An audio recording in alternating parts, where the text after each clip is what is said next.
Pessoal, este vídeo trata da estrutura do planeta Terra e se destina aos meus alunos do sexto ano do Ensino Fundamental 2. Hoje, quando nós pensamos no planeta Terra, de um modo geral, imaginamos um globo com água, muita água, 70% da superfície da Terra é coberta por água, cerca de 70%, vegetais, os continentes, os animais, as plantas. Mas eu gostaria de lembrar que nem sempre foi assim. A Terra ela tem uma história, certo? E essa história começa há aproximadamente 4,5 bilhões de anos, quando a Terra se formou. Ela era completamente diferente de como é hoje.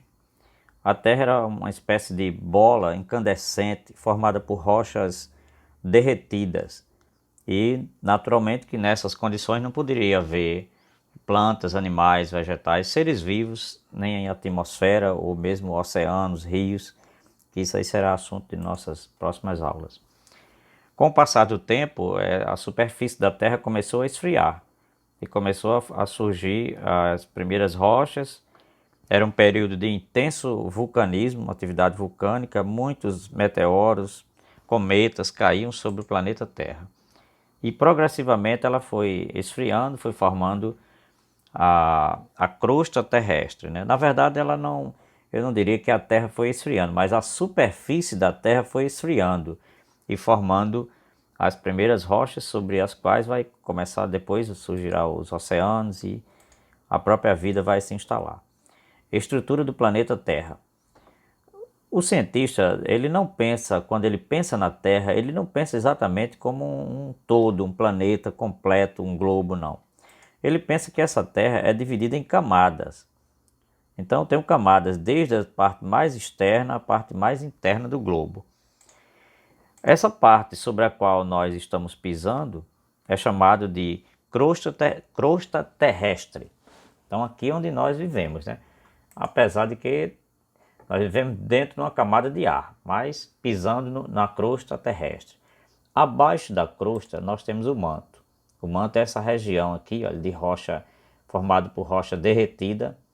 Ela é uma região semissólida ou pastosa, porque a temperatura é muito alta, então as rochas derretem.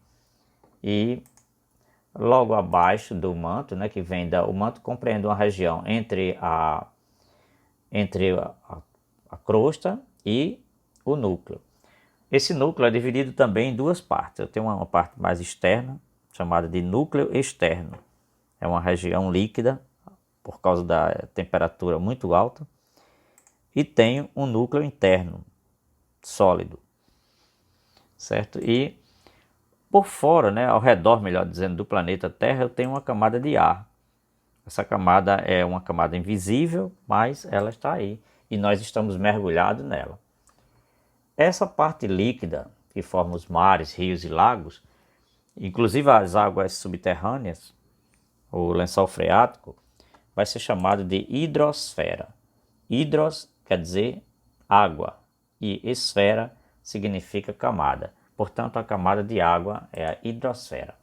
Visto de outra forma, aqui eu tenho o planeta Terra também com as três camadas. Então aqui tem a crosta, como se fosse uma casca de uma fruta, de uma laranja. Abaixo temos o manto, formado por um material pastoso, em alta temperatura. Temos o núcleo externo e temos o núcleo interno. Agora, aprofundando um pouco mais, vamos nos concentrar na crosta terrestre. Essa crosta é também chamada de litosfera. Aqui está ela, acima do manto, em cima do manto. Ela está boiando em cima do manto. Dado que o manto é pastoso, então a camada litosfera, que é formada por litos, significa rocha, e esfera, camada. Então uma camada de rocha, apesar de não ser propriamente uma camada de rocha, mas pelo fato dela ser sólida, então justifica-se o nome litosfera. Visto em outra gravura, aqui nós temos duas regiões dessa crosta. Uma que fica sob o continente e outra que fica sob o mar. Aqui está, que compõe o continente, os continentes, essa crosta é chamada de crosta continental. E a crosta que fica sob o mar, nós vamos chamar de crosta oceânica. Observe que a crosta continental é bem mais espessa, é bem mais grossa do que a crosta oceânica. Uma outra representação dessa região. Aqui essa área mais extensa, observe, eu tenho a crosta continental, aqui eu tenho a crosta oceânica e logo abaixo o manto com suas rochas derretidas e em alta temperatura. Essa crosta é sólida, como eu já falei. No planeta Terra, nós podemos dizer que as substâncias, de um modo geral, os objetos, eles podem estar em três estados físicos: sólido, líquido e gasoso. A crosta, naturalmente, nós já vimos, é sólida. A espessura dessa crosta, nós vimos também que varia de acordo com a região, se é uma região continental ou se é uma região oceânica, podendo ir de 5 a 10 quilômetros de extensão. Lembrando que 1 quilômetro corresponde a 1000 metros. E na região continental pode ir de 10 a 60 quilômetros. O máximo que o ser humano cavou para investigar e compreender essa camada foi cerca de 12 quilômetros. Como a temperatura vai aumentando na medida em que nós vamos descendo, chegou um ponto que as brocas não puderam mais perfurar. E só voltando, né, lembrando que essa camada líquida que forma os mares, rios e lagos corresponde à hidrosfera. O diâmetro da Terra. O diâmetro é uma linha, uma distância que vai de um lado ao outro em uma esfera. Se eu pegar aí uma esfera perfeita, esse tem que ir de um lado ao outro, esse diâmetro, porém ele tem que passar pelo centro. Essa poderia ser em diagonal, poderia ser vertical, poderia ser horizontal. Desde que essa reta passe pelo centro, eu vou chamar essa área de diâmetro. O perímetro é essa região que circunda a esfera.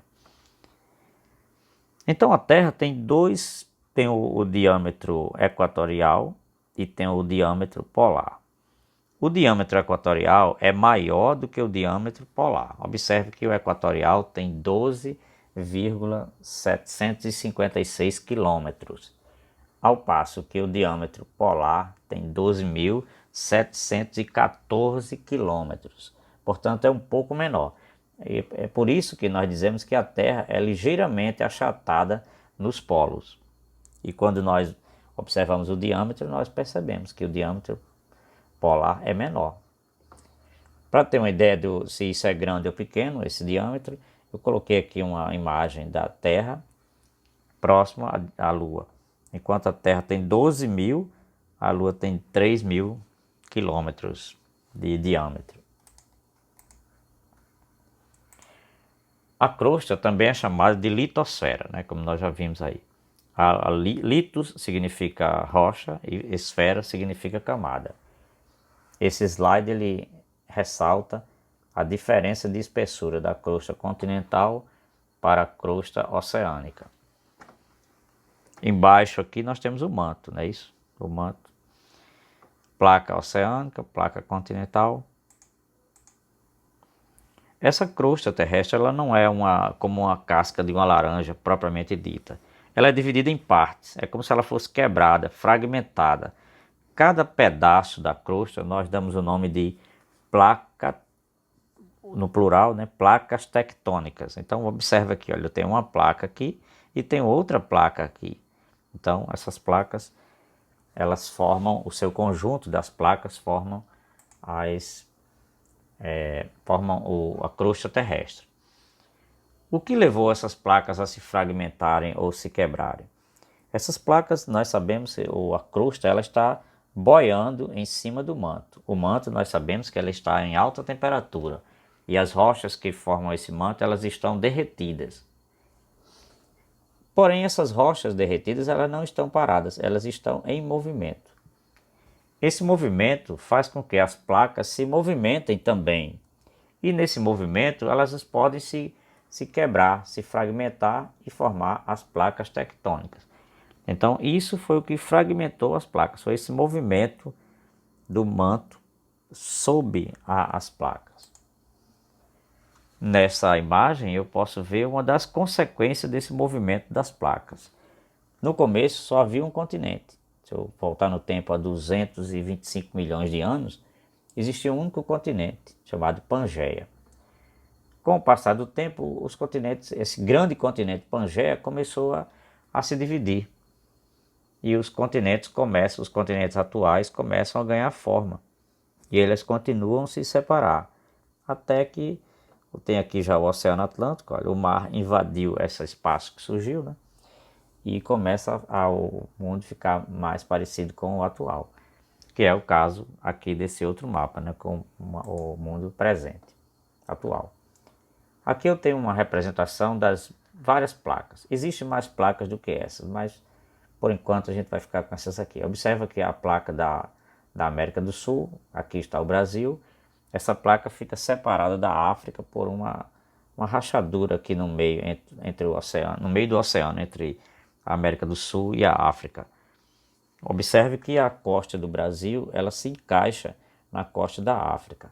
Isso significa que esses continentes já estiveram juntos, mas rachou a placa e cada dia mais elas vão se afastando muito lentamente. Eu não posso perceber isso, mas isso é o que justifica essa parte, essa semelhança, certo, pessoal? E aqui eu encerro essa videoaula, constituindo aqui a primeira parte. Na próxima aula nós continuaremos com o estudo do manto e ainda as consequências desse movimento do manto sobre a placa tectônica, sobre as placas tectônicas. Até mais!